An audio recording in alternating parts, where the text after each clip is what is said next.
দেশ থেকে যত টাকা চুরি হয়েছে এই টাকাগুলো দিয়ে 36টা পদ্মা সেতু বানানো যেত। আপনি টের পাচ্ছেন কি বলছি? তাও তো পদ্মা সেতু সে টাকায় বানিয়েছে, 4টা পদ্মা সেতু বানানো যায় এই টাকা দিয়ে। তাহলে এইরকম খরচ করেও যদি 36টা বানানো যেত, দেশ কোথায় যেত আপনি টের পাচ্ছেন? ওরা বেগম পাড়া বানিয়েছে কানাডায়, ওরা সাহেব পাড়া বানিয়েছে মালয়েশিয়ায়। আমি গিয়েছিলাম মালয়েশিয়া, যে দেখি সাহেব পাড়া তালা লাগানো, কিন্তু শয়তানটা থাকে না। যে হোটেলে উঠি দেখি হোটেলের নিচে দুইজন বসে চা খাচ্ছে। কি এখানে কি হুজুর আমরা আগেই পালিয়েছি। কেন সাহেব পাড়ায় থাকবেন না? ওখানে গিয়ে মায়ের খাবো। বাংলার জনগণে দেশেও আছে, যদি দেখে যে সাহেব পাড়া আরামে বসে আছি, পিটিয়ে ভর্তা বানিয়ে ফেলবে। এটা আমার আফসোস হচ্ছে ওই সমস্ত মানুষদের জন্য যাদেরকে ক্ষমা করার মতো কোনো কারণ আর আপনারা রাখেননি। অপরাধ এত বেশি হয়েছে, ইন্নামা নুমলি লাহুম লিয়াজদাদু ইসমা ওয়া লাহুম আযাবুম মুহিন। মানুষের পাপের বোঝা যখন পরিপূর্ণ হয়ে যায় তখন তাকে অপমানজনক শাস্তি আল্লাহ দান করে। পুলিশকে এই 15.5 বছরে এই অবৈধ যারা ছিল তারা এমন ভাবে ব্যবহার করেছে, এখন এই পুরা প্রশাসনের এই বিভাগটা জাতির কাছে এখন কালার হয়ে গেছে। আর কালার হওয়ারও কথা, সবাই না, কিছু কোলাঙ্গার অফিসারের কারণে এই পুরা ডিপার্টমেন্টটা জাতির কাছে এই পোশাকটা দেখলে মানুষ এখন ঘৃণা করে। আমরা চাই তাদের আগের যে সম্মান মর্যাদা ওইটাই যেন তারা আবার ফিরে যেতে পারে। কিন্তু সেই কয়েকজন অপরাধী যারা সরাসরি মানুষকে পিটিয়ে মেরেছে, সরাসরি যারা রিমান্ডের নাম নিয়ে জঘন্য অত্যাচার করেছে, আমি নিজে তো সাক্ষীতা, আমার উপরও চলেছে। সুতরাং আমি নিজে ভিকটিম যেহেতু, এই জন্য বলছি 2006-এর 28 অক্টোবর থেকে আরম্ভ করে 2024-এর 5 আগস্ট পর্যন্ত যারা জুলুম অত্যাচার করেছে বিভিন্ন বাহিনীর নাম নিয়ে, আসলে এগুলো তো বাহিনী না, খালি পোশাক পাল্টিয়ে এই কাজগুলো করেছে। আমরা চাই এদেরকে যেন ছাড় দেওয়া না হয়। আপনারা ডক্টর মোহাম্মদ ইউনূসের সকালের বক্তব্য শুনেছেন, উনি জানাচ্ছেন না আমরা ওদের মতো অত্যাচার করব না, কিন্তু যারা অত্যাচার করেছে তাদেরকে ছাড়বো না। কথা তো ঠিকই আছে।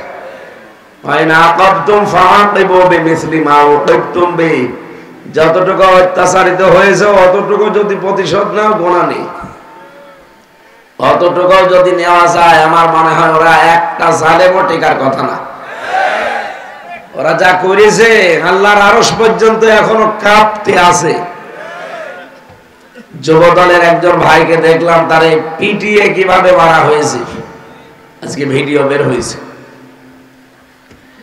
এই জন্যে আমার মনে হয় যারা এই 15.5 বছরে এমপি মন্ত্রী ছিলেন তারা যেহেতু অবৈধ, রাষ্ট্রের যত টাকা নিয়েছেন এই 15 বছরে সব ফেরত দেওয়া লাগবে। কি কথা বলছেন না কেন? আপনি অবৈধ ভাবে ছিলেন, টাকা নেবেন কেন? আপনার জন্য রাষ্ট্রের ভাতা নেওয়া জায়েজ নেই। আপনাকে আমরা ভোট দেয়নি এর প্রমাণ আমি নিজেই। আমার 33 বছর এখন বয়স, 18 বছর থেকে ভোট দিলে 3 বার দিতে পারতাম, একবারও পারিনি। তার মানে ভোট আমি যদি দিতে না পারি, আমি একটা হুজুর মানুষ, দিয়েছে কি? কেউ দেয়নি। এই জন্যই তো ওরা বিনা ভোটে 154 জন ডিক্লিয়ার দিয়েছে।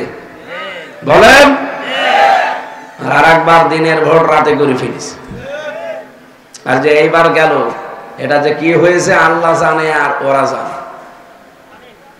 আমার সাথে জেলখানা এক ওসি ছিল, ও আমার মাঝে মাঝে ফাঁসির ওই কন্ডেম ছেলে এসে সময় হুজুর আমি একটা তওবা করেছি, এই তওবাটা কেমন হয়েছে আপনি দেখেন তো। এই নির্বাচনের রাত 12টার পরে আমি ভোট কাটা আরম্ভ করেছিলাম, ফজর পর্যন্ত ভোট একেবারে যতটুকু পারি কাটলাম, বাক্স ভর্তি করে তার জায়গা মতো পাঠিয়ে দিলাম। ফজরের আজান দিলে গোসল করলাম, ওযু করে 2 রাকাত তওবার নামাজ পড়লাম। এরপরে বললাম আস্তাগফিরুল্লাহ, আমার এই তওবা কি হয়েছে? না, আপনারা তাওবা হয়নি। আপনি কি আল্লাহর কাছে দোষ করেছেন যে আস্তাগফিরুল্লাহ পড়েন? আপনি দোষ করেছেন হামজার কাছে। এক কথা বলেন না কেন? একটা এমপি বানাতে 3.5 লাখ 4 লাখ হামজা লাগে, আর সব আপনি নিজেই দিয়ে দিলেন। মাফ হবে কি করে? হ্যাঁ, মাফ হতে পারে। জেল থেকে যখন বের হবেন তখন এই 3.5 লাখ 4 লাখ হামজার বাড়ি বাড়ি যাবেন, যে বলবেন যে আমার এই অপরাধ, তোমাদের ভোট আমি দিয়ে দিয়েছিলাম, কিছু মনে করো না, যা ভালো লাগে তাই করো। ওরা যদি আপনাকে লাথি মারতে চায় তো লাথি খাবে। কি কথা বলছেন না? নয়তো আপনার মাপ নেই। আল্লাহ তো আপনাকে মাফ করবে না, কারণ আপনি দোষ তো আর আল্লাহর কাছে করেননি, দোষ করেছেন আমাদের কাছে। কিন্তু গুরুত্বপূর্ণ বিষয়ে আপনি যে মাফ চাবেন কি করিয়ে? এই 15.5 বছরে অনেক হামজা মারা গেছে, তাদের কাছে আপনি মাফ চাবেন কি করে? কি কথা বুঝেন? এই জন্য এই জালেমাকে টিকিয়ে রাখতে গিয়ে যে যা করেছেন তার নিজের কপালে আগুন লাগিয়েছেন। জালেমা কালকে কিন্তু ভিডিও বার্তা পাঠিয়েছে যে দোষ কি আমার শুধু একা, আর কেউ কিছু করেনি? আমার ছোট বোনকে তো কেউ কিছু বলে না। সে যে হাজার হাজার কোটি টাকা সব বাইরে পাচার করলো তার নামে, তার মেয়ের নামে, তার কিছু হয় না, শুধু আমারে নরম পেয়েছে। আপনার বংশটাই সমস্যা। আপনি বলেন, শেখ পরিবারে এই যে প্রধানমন্ত্রী শেখ হাসিনার মেয়েকে তার জামাই বাদ দিয়ে দিয়েছে, তার ছেলেকে তার পুত্রবধূ বাদ দিয়ে দিয়েছে, যারা 2 বোন দেশ থেকে অন্তত চলে গেল। বাকি যা আছে শেখ পরিবারের একটা দেখান। গত কয়েকদিন আগে একটা কট খেয়েছি ফরিদপুরের, আল্লাহ রাখুনি, যে আলেমদেরকে বলেছিল খেলা হবে সেইটা, সে যাই হোক। এদের রক্তগুলো সেখানে সেখানে আমরা আজ দেখতে পাচ্ছি সবগুলো দুর্নীতিতে চ্যাম্পিয়ন। এদের বাইরের অবস্থান দেখলে আপনি পাগল হয়ে যাবেন। আজকে একটা রিপোর্ট দেখলাম, এদেশ থেকে যত টাকা চুরি হয়েছে এই টাকাগুলো দিয়ে 36টা পদ্মা সেতু বানানো যেত। আপনি টের পাচ্ছেন কি বলছি? তাও তো পদ্মা সেতু সে টাকায় বানিয়েছে, 4টা পদ্মা সেতু বানানো যায় এই টাকা দিয়ে। তাহলে এইরকম খরচ করেও যদি 36টা বানানো যেত, দেশ কোথায় যেত আপনি টের পাচ্ছেন? ওরা বেগম পাড়া বানিয়েছে কানাডায়, ওরা সাহেব পাড়া বানিয়েছে মালয়েশিয়ায়। আমি গিয়েছিলাম মালয়েশিয়া, যে দেখি সাহেব পাড়া তালা লাগানো, কিন্তু শয়তানরা থাকে না। যে হোটেলে উঠি দেখি হোটেলের নিচে 2 জন বসে চা খাচ্ছে। কি এখানে কি হুজুর আমরা আগেই পালিয়েছি, কেন সাহেব পাড়ায় থাকবেন না? ওখানে গিয়ে মায়ের খাবো। বাংলার জনগণে দেশে আছে, যদি দেখে যে সাহেব পাড়া আরামে বসে আছি, পিটিয়ে ভর্তা বানিয়ে ফেলবে। এটা আমার আফসোস হচ্ছে ওই সমস্ত মানুষদের জন্য যাদেরকে ক্ষমা করার মতো কোনো কারণ আর আপনারা রাখেননি। অপরাধ এত বেশি হয়েছে, ইন্নামা নুমলি লাহুম লিয়াজদাদু ইসমা ওয়া লাহুম আযাবুম মুহিন। মানুষের পাপের বোঝা যখন পরিপূর্ণ হয়ে যায় তখন তাকে অপমানজনক শাস্তি আল্লাহ দান করে। অপমানজনক শাস্তি এর চাইতে আবার কি দেবে? এই যে কালামানিক কলার পাতায় শুয়েছিল, কথা বলে না কেন? শুধু কলার পাতায়, গলায় গামছা দিয়ে লোকজন টেনে এনেছিল। গলায় গামছা দিয়ে টেনে এনে কাদের? চোর। কাদের? সে একটা সুপ্রিম কোর্টের বিচারপতি ছিল, তার গলায় গামছা দিয়েছে, এমনকি তার বিসিও উড়ে গেছে। বলেন এরে আর আল্লাহ কি করবে? মুরব্বিরা আছে, ওস্তাদ আছে, এই জন্য আমি আর নিচে নামতে পারলাম না। বলেন এরে আর আল্লাহ কি অপমান করবে?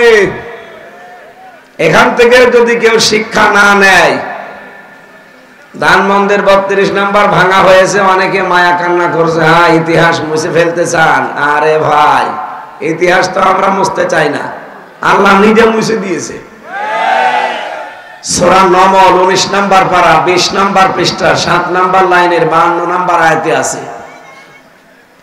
32 নম্বর ভাঙা আছে হবে, এটা নিশ্চিহ্ন হয়ে যাবে। 1500 বছর আগে আল্লাহ এটা আগে জানিয়েছে। এখন বলেন 32 নম্বর ধানমন্ডি কোথায় আছে? এখানে আসে। এই জায়গায় আসেন, কানের নিচে আপনাকে এমন জোরে দেব আপনি সব টের পাবেন। আমি একটু আরবি বলছি, বাংলা দেখেন তো। আল্লাহ রাব্বুল আলামিন বলেন ফাতিলকা বুয়ুতুহুম খাবিয়াতাম বিমা যালামু। আল্লাহ পাক যেন নিজের আঙ্গুল দিয়ে এভাবে দেখাচ্ছেন যে এই সেই ঘরগুলো। বক্তব্য শুরু করার আগে আল্লাহ ফা দিয়েছেন, এরপরে তিলকা শব্দটা রব্বুল আলামিন তার কুদরতি আঙ্গুল এভাবে দিয়ে দেখাচ্ছেন এই সেই বুয়ুত। বাইতুন না, বুয়ুত বহু বচন, হোম মানে তাদের। আল্লাহ বলেন এই সেই ঘরগুলো খাবিয়াতান, আমি জনশূন্য করে দিয়েছি, পরিত্যক্ত বানিয়ে দিয়েছি। কেন দিলাম জানো? বিমা যালামু, এদের জুলুমের কারণে। আপনি দেখেন বাংলাদেশে যতগুলো জালেম ছিল আমি হিসাব করেছি 1628 জন। কত? 1628 জন ছিল এই জালেমকে সাহায্য করতে। হয় নিজেরা জালেম, না জালেমের দোসর। এতগুলো মানুষের বাড়িতে অফিসে খোঁজ খবর নিয়ে দেখবেন, হয় আয়না ঘর আছে অথবা টর্চার সেল আছে। আয়না ঘর আর টর্চার সেল কি এমনি বানায়? মানুষের উপরে জুলুম করার জন্য। আমি ওই মিনি আয়না ঘরে মাত্র 10 দিন ছিলাম, আমি টের পেয়েছি যে মানুষকে কি করে তারা। ছোটটাই যদি এত আযাব দিতে পারে, বড়টাই কোনটা দেয়? এই জন্য আল্লাহ কয়েকদিন দেখছি এদেশে আযাবুল বুলডোজার নাজিল করেছে। কি আযাব? আযাবুল বুলডোজার।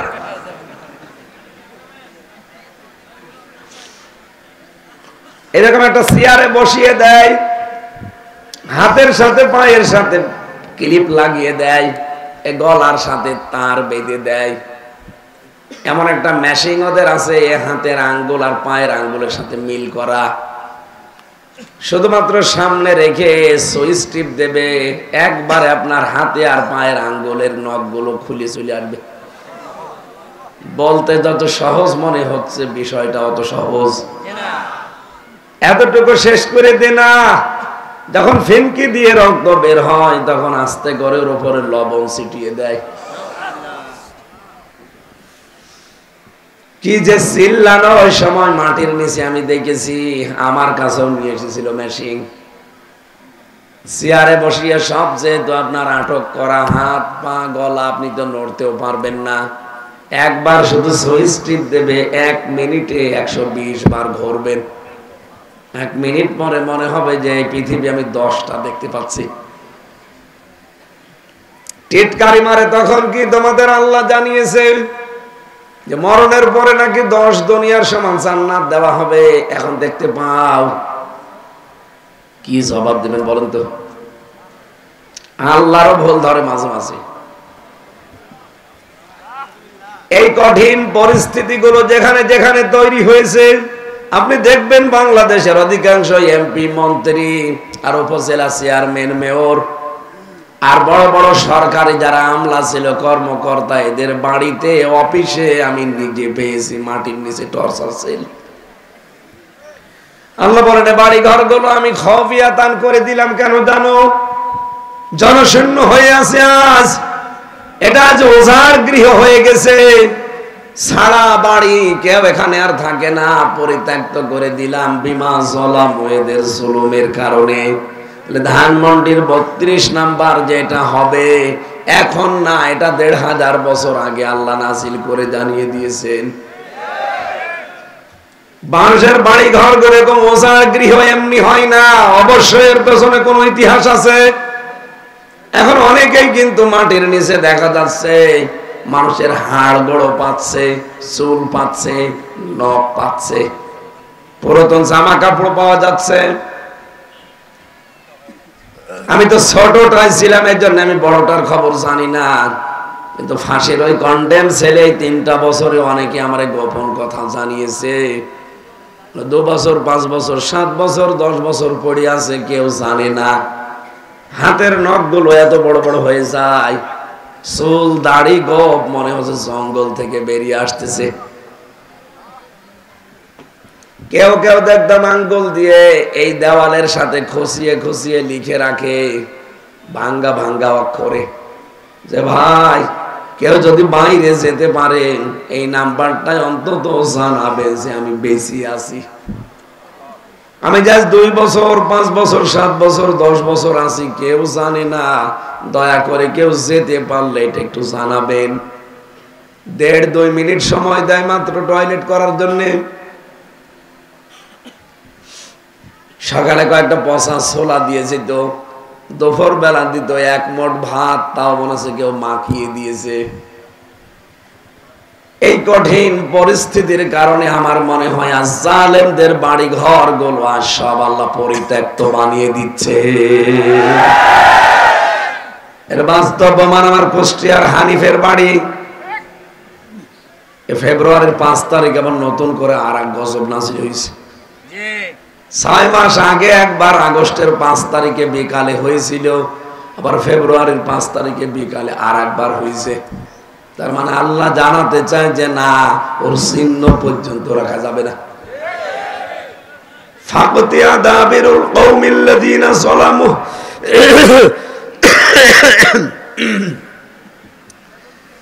সূরা আনআম 7 নম্বর পারা 12 নম্বর পৃষ্ঠার 4 নম্বর লাইনের 45 নম্বর আয়াতের প্রথম অংশে আছে আল্লাহ পাক বলেন জালেমদের শিকড় কাটা হয়ে গেছে।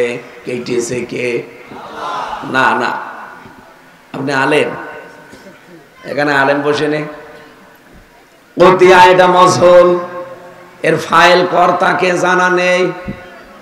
আজ যে সারা দেশে 630টা থানা আছে, প্রায় জায়গায় যে দেখেন জালেমদের বাড়ি ঘর অধিকাংশ মাটির সাথে মিশে গেছে। এগুলো ভাঙলো কে? বলেন, জানা নেই। ফাকতিয়া দাবিরুল কওমিল্লাযিনা যালামু, জালেমদের শিকড় কাটা হয়ে গেছে। কেটেছে কে? কেউ জানে না। হানিফের এত বড় বাড়ি, পায়খানার প্যান পর্যন্ত খুলে নিয়ে চলে গেছে, কিন্তু কে নিয়েছে কেউ জানে না। ধানমন্দির 32 কে নিয়ে গেল ভেঙে ভেঙে, কেউ জানে না। আপনি যে দেখেন কার নামে কেস দেবেন, একজন মানুষেরও নাম পাবেন না। এ পর্যন্ত ছিল জালেমদের। এর পরের শব্দটা আমাদের জন্য, নাকি এটা বলবো না? ইন্না ফি যালিকা লায়াতাল লিকাওমিন ইয়ালামুন। লামে তাকিদ দিয়েছেন আল্লাহ। আল্লাহ পাক বলেন অবশ্যই এর ভেতরে শিক্ষা আছে তাদের জন্য যারা জ্ঞানী সম্প্রদায়। যেহেতু জালেমরা বিদায় নিয়েছে, এদেশে আমরা যারা ওই 14 দল বাদে আছি সবাই কিন্তু কম বেশি মাজলুম।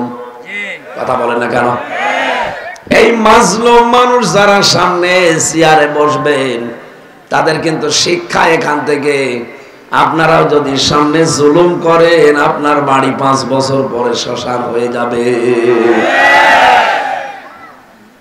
তখন কে ভাঙবে জানা নেই কর্তাকে। এই যৌথ বাহিনী যেটা আরম্ভ করেছে, এইটা দেখে সবচাইতে বেশি খুশি হওয়ার কথা মুমিনদের। কাদের? এই বাংলাদেশে আমরা যারা ইমানদার, যারা মুমিন, তারা কিন্তু এই ডেভিল হান্ট এটা শোনার পরে খুশি হয়েছি যে শুরু করেন। কালকে আমি নাটোরে ছিলাম, নাটোরের টিওনো এসেছিল, ওসি এসেছিল, ওনারা বলছে এটা চলতে থাকবে। কখন যে কার বাড়িতে যে আমরা হানা দেই, বিশেষ করে যারা মাদকের ব্যবসায় জড়িত, হ্যাঁ চালান, এটা দরকার। এটা মুমিনরা ওয়ালাম্মা রাল মুমিনুনা আল আহজাব, মুমিনদের একটা দল যখন দেখতে পেয়েছে যে যৌথ বাহিনী, তারা কিন্তু আনন্দে আত্মহারা হয়েছে, খুশি হয়েছে। তারা বলেছে ক্বালু হাযা মা ওয়া'আদানাল্লাহু ওয়া রাসূলুহু ওয়া সাদাকাল্লাহু ওয়া রাসূলুহু ওয়া মা যাদাহুম ইল্লা ঈমানাও ওয়া তাসলিমা। বলেন আল্লাহু আকবার। যৌথ বাহিনীর অভিযান দেখলে খুশি হবে ইমানদারেরা। তারা বলবে এটা আল্লাহ এবং রাসূল যা বলেছে সত্য বলেছে, তাদের কথাগুলো সব সত্য।